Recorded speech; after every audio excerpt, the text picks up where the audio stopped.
Kamkubwa huku ujue kumetulia huku, sema ndo hivyo hela kila ndo ningekuwa napata hela huku ningepachukua mimi moja ningepabadilisha tuswajie.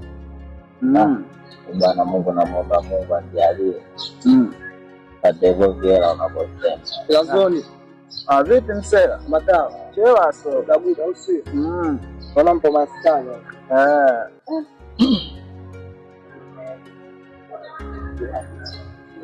Ndio meza zetu hizo vipi hatuna hapa sasa. Hivyo ndo vitu vya masela. Kitambo kweli sana. Si mcha Mungu siku hizi unaswali.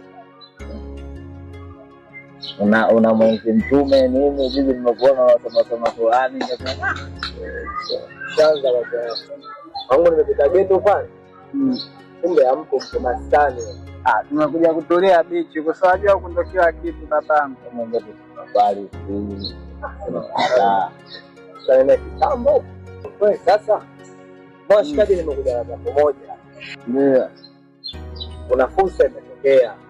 Msagaza bila Kutokana na mfungo wa Ramadhani huo. Choneke anafurisha. Choneke?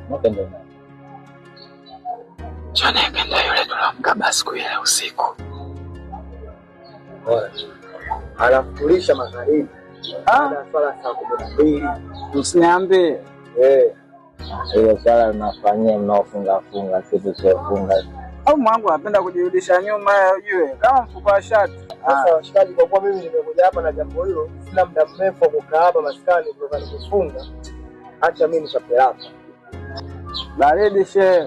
Kutoka kama kufanya ni mambo yanabadilika. Mimi aniandalie bagashia tu kwenye mambo hayo, mimi sipendai kujiweka nyuma mwenzangu. Ukamatwa nini bwana, mimi sijali leo. Hiyo mimi bwana lazima nkanyage hiyo. Kwa mimi najijua kabisa mimi mwenzako na vitu vile kama kwa kweli sina ile masuala ya kaba sina. Ni mwezi mwema katushushia manani, tutende mema tusichukiane jamani, tujitume fanya sala tuwasaidie